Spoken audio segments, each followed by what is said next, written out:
Humans are wired to avoid pain. It's how we've survived for thousands of years.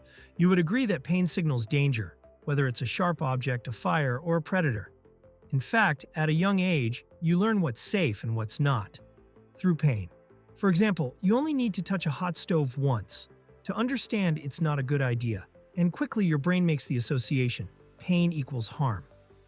To be frank, this instinct serves us well in life-threatening situations, but it also creates a tendency to avoid discomfort in situations where pain can actually be helpful. Take physical exercise, for instance. The burn you feel during a workout isn't a signal to stop. It's a sign that your muscles are working, growing stronger, and adapting.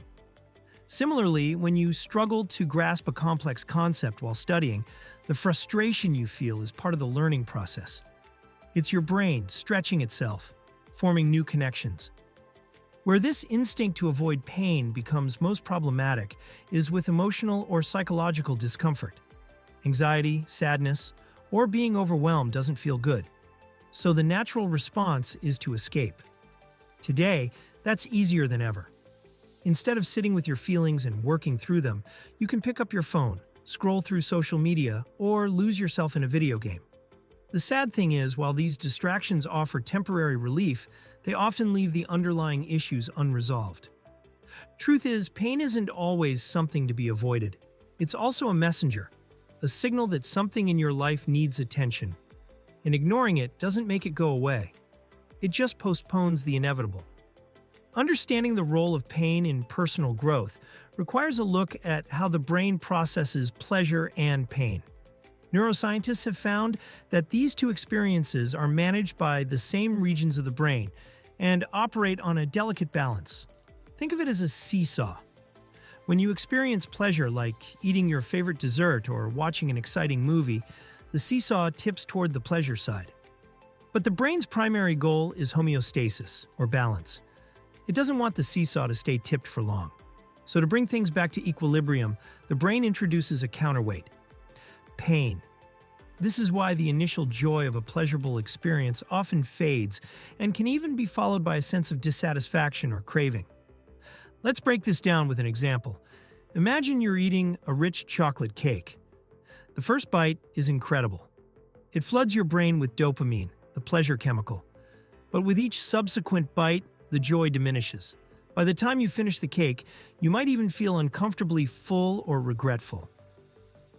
This is your brain at work, leveling out the pleasure-pain balance. In essence, the more you chase pleasure, the harder your brain has to work to restore balance. And when you overindulge in the activity, whether it's food, screen time, or hard drugs, you'd need more of it to achieve the same level of satisfaction until it stops bringing satisfaction altogether. Psychologists Richard Solomon and John Corbett, who developed the opponent process theory in the 1970s, described this as a cost of prolonged or repeated pleasure. For every high, there's an equal and opposite low.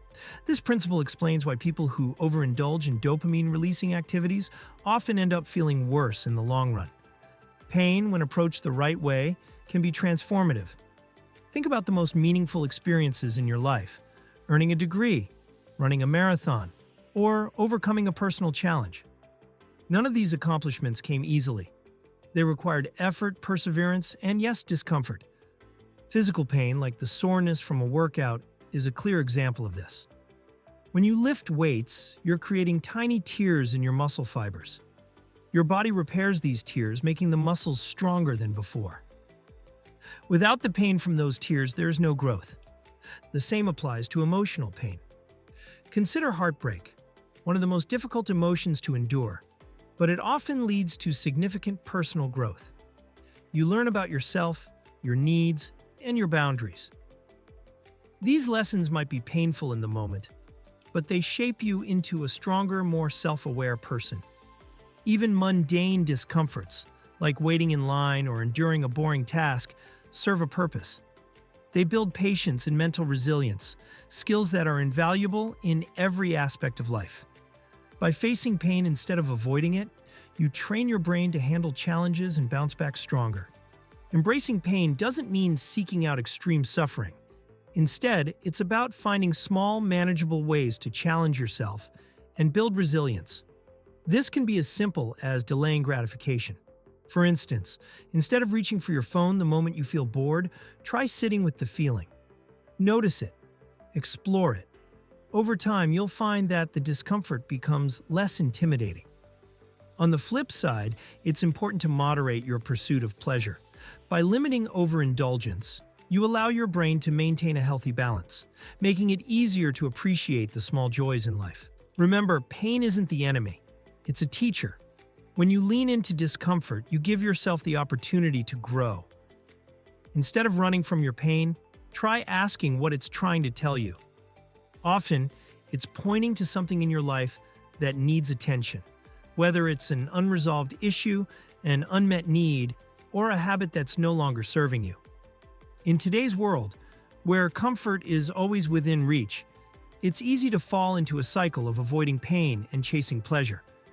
But this lifestyle leaves you disconnected from yourself and your potential. Pain, in many ways, gives life meaning. The key to a fulfilling life lies in balance.